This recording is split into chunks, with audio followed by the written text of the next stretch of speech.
তরুণরা দয়া করে মনোযোগ দিয়ে শুনেন আমি কি বলছি। একটু চিন্তা করো, তোমার জীবনের সার্থকতা কোথায়? যদি তোমার জীবন মানে হয় শুধু একটা ভিডিও গেম থেকে অন্য ভিডিও গেম, যদি তোমার জীবন মানে হয় শুধু টিভি শো এর একটা পর্ব থেকে অন্য পর্ব, তুমি কিসের জন্য চেষ্টা করছো? এতে কি আসে যায় যদি তুমি একটা ভিডিও গেমে ট্রফি জিতো অথবা 100% সিনক্রোনাইজেশন পাও? এতে কি আসে যায়? কি এমন হবে এতে? পৃথিবীর জন্য তা কোনো পরিবর্তনই আনবে না। তুমি কতগুলো পুশ আপ করতে পারো এটা কেউ গুরুত্ব দেয় না। তোমাকে এর চেয়ে বেশি কিছু চিন্তা করতে হবে, এর চেয়ে বড় উচ্চ মর্যাদাশীল কিছু চিন্তা করতে হবে। এবং যখন তুমি সেটা করা শুরু করবে, আল্লাহ তোমাকে সুখ দিবেন। যখন তুমি সত্যিকার অর্থে চেষ্টা করবে, জীবনটা তখন অর্থবহ হবে। আর জীবনটা যখন অর্থবহ হবে, সুখ এবং আনন্দ এনে দেবে। যখন তোমার জীবনে কোনো প্রচেষ্টা থাকবে না, তখন জীবনের কোনো অর্থ তুমি খুঁজে পাবে না। তুমি তখন কোনো কিছুতেই কোনো সুখ বা আনন্দ খুঁজে পাবে না। তুমি যতই গান শোনো, তুমি যতই ঘুরতে বেড়াতে যাও, যতই পার্টি করো, তোমার জীবনে কখনোই সুখের দেখা পাবে না। তোমার সব সময় বিরক্ত লাগবে, নিজের কাছে নিজেকে ভালো লাগবে না।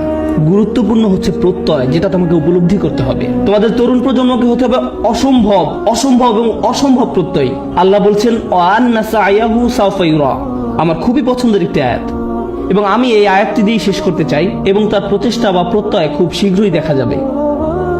তার চেষ্টা খুব শীঘ্রই কি দেখা যাবে। এ প্রসঙ্গে আমি বলতে চাই, তুমি যখন কাউকে তোমার রিজিউম দেখাও, আমি অমুক স্কুল থেকে গ্রাজুয়েট হয়েছি, আমি অমুক অমুক জায়গায় কাজ করেছি, অমুক অমুক প্রজেক্টে কাজ করেছি, তখন তুমি তোমার রিজিউমে লেখো তোমার রেজাল্ট নাকি তোমার প্রচেষ্টা। তুমি তোমার প্রচেষ্টার কথা লেখো না, তুমি লেখো তোমার রেজাল্টের কথা। তুমি লেখো না যে তুমি আসলে অনেক কঠোর পরিশ্রম করেছো ফাইনাল সেমিস্টারে এবং পরীক্ষাটা দিতে গিয়ে অর্ধমিত হয়ে গিয়েছিলে। এগুলো তুমি তোমার সিভিতে লেখো না। তুমি লেখো তুমি অমুক অমুক প্রজেক্টে কাজ করেছো, কিন্তু এটা লেখো না যে তোমাকে অনেক অনেক কষ্ট করতে হয়েছে। তাই নয় কি? শুধু তাই নয়, কিছু কিছু সময় তুমি অনেক অনেক চেষ্টা করো কিন্তু তুমি পাশ করতে পারো না। অথবা এরকম যে তুমি অসম্ভব রকমের চেষ্টা করেছো একটা প্রজেক্টের জন্য, কিন্তু সেটা সফলভাবে শেষ করতে পারোনি। অথবা তুমি তোমার আশানুরূপ গ্রেড পাওনি, যেটা তোমার পাওয়া উচিত ছিল। আমরা মানুষেরা মানুষকে কিসের ভিত্তিতে বিচার করি? আমরা মানুষকে বিচার করি রেজাল্ট দিয়ে। আমার এতে কিছু যায় আসে না যে তুমি কতটা চেষ্টা করেছো, তুমি আমাকে ফলাফল এনে দিতে পারোনি। আমার এতে কিছুই আসে যায় না যে তুমি কতটা চেষ্টা করেছো, তুমি পাশ করতে পারোনি, গ্রাজুয়েট হতে পারোনি। বুঝতে পেরেছো ব্যাপারটা? কিন্তু আল্লাহ তোমার বিচার তোমার রেজাল্ট দিয়ে করবেন না। আল্লাহ তোমার বিচার করবেন কিসের ভিত্তিতে? প্রচেষ্টা। আল্লাহ বলছেন এবং তার প্রচেষ্টা, তার অধ্যবসায়গুলো খুব শীঘ্রই দেখা যাবে। এটা একটা অসাধারণ ব্যাপার, কেননা পৃথিবীর বুকে কোনো মানুষই আমার প্রচেষ্টা দেখবে না, কোনো মানুষই আমার প্রচেষ্টা দেখবে না। আমি তোমার প্রচেষ্টা দেখবো না, অথবা তুমি আমার প্রচেষ্টা দেখবে না, কিন্তু তিনি হচ্ছেন শুধুমাত্র আল্লাহ, যিনি আমাদের প্রচেষ্টা অধ্যবসায়গুলো দেখবেন। আমরা সবাই দেখি ফলাফল, আমরা হচ্ছি ফলাফল সর্বস্ব মানুষ। আল্লাহ হচ্ছেন বিচারক, যিনি দেখেন প্রচেষ্টা। সুবহানাল্লাহ, কতই না মহান আমাদের প্রভু।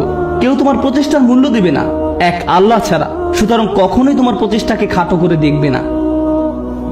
মানুষ হয়তো মূল্য দিচ্ছে না তুমি যে কাজগুলো করছো, এবং তুমিও সাথে সাথে ভাবতে শুরু করে দাও যে এগুলোর আসলেই কোনো মূল্য নেই। কিন্তু মনে রেখো, এটা মূল্যবান আল্লাহর কাছে। আল্লাহর কাছে এটা অত্যন্ত মূল্যবান। আজকের আলোচনা ওই অংশটা বিশেষভাবে বোনদের জন্য ছিল, কারণ তারা কঠোর পরিশ্রম করে এবং তাদের মনে হয় এই চেষ্টায় কোনোভাবেই কিছু হবার নয়।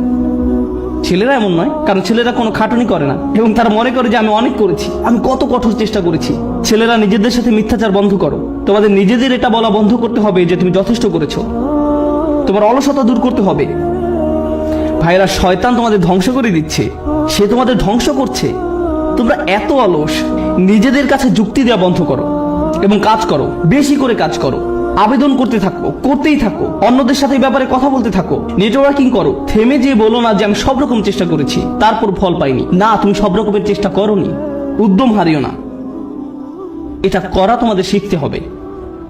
তোমরা তোমাদের বোনদের কাছ থেকে শিখো। তারা হলো একটু অপেক্ষা করো, আমি তোমাদের ব্যাপারেও বলবো। কিছুক্ষণ পরেই তোমরা আর খুশি হবে না। তোমাদের সমস্যা কি জানো? সুখের সন্ধানের কথা এখন ভুলে যাও। তোমাদের সমস্যা হলো তোমরা সর্বদা নিজেদের ব্যাপারে অনিশ্চিত। তোমরা সবসময় ভাবছো আমি যথেষ্ট নই, বা আমি হিসেবের মধ্যেই নেই। হাততালি থামাও। তোমাদের ব্যাপারগুলো সহজভাবে নিতে হবে। তোমাদেরকে বলছি না, তোমাদের এমনিতেই সবকিছু যথেষ্ট, হালকাভাবে নাও। মাশাআল্লাহ, মাশাআল্লাহ। অপরপক্ষে তোমাদের শান্ত হওয়া দরকার। আমার এমন বন্ধুদের সাথে দেখা হয়েছে যারা ইসলাম নিয়ে পড়াশোনা করছে, তারা কোরআন শিক্ষা করছে, কিন্তু আমার এখনো সব শব্দ শিক্ষা হয় নাই। হ্যাঁ ঠিক আছে আন্টি, শান্ত হন, আপনার সব মুখস্থ হয়নি। আল্লাহ আপনাদের ফলাফলে আগ্রহী নয়। তিনি কিসের প্রতি আগ্রহী? তিনি আগ্রহী আপনার প্রচেষ্টায়। আপনার প্রচেষ্টায় ফলাফল নিয়ে উদ্বিগ্ন হওয়া বন্ধ করুন। আপনি আবার ফল নিয়ে খুব দুশ্চিন্তা করবেন না।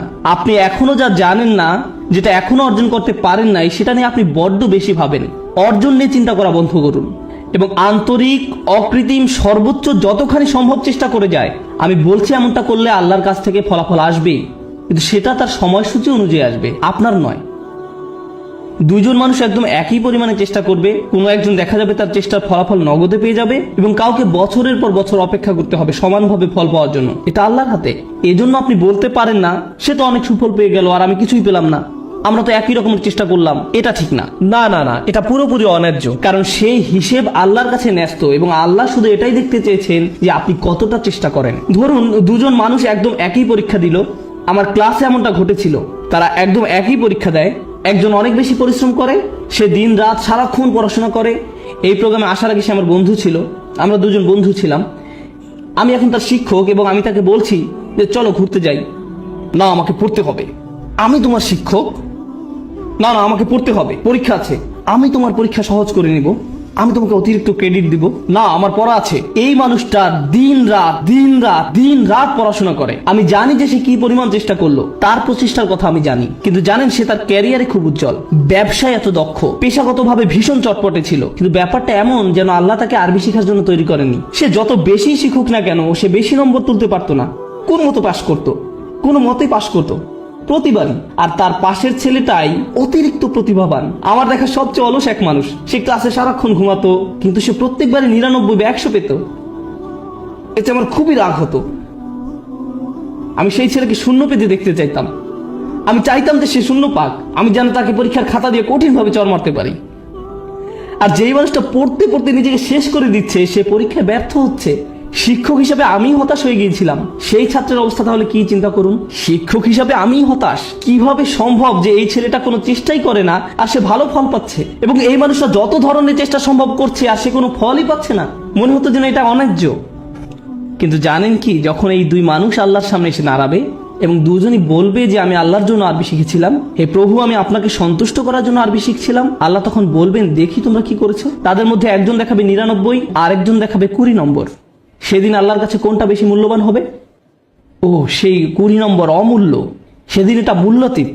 কারণ আল্লাহ খাতার নম্বর দিয়ে মূল্যায়ন করেন না। তিনি কি দিয়ে মূল্যায়ন করেন? প্রচেষ্টা দিয়ে। সেই 99 এর মূল্য সেদিন হবে খুব খুব খুব কম।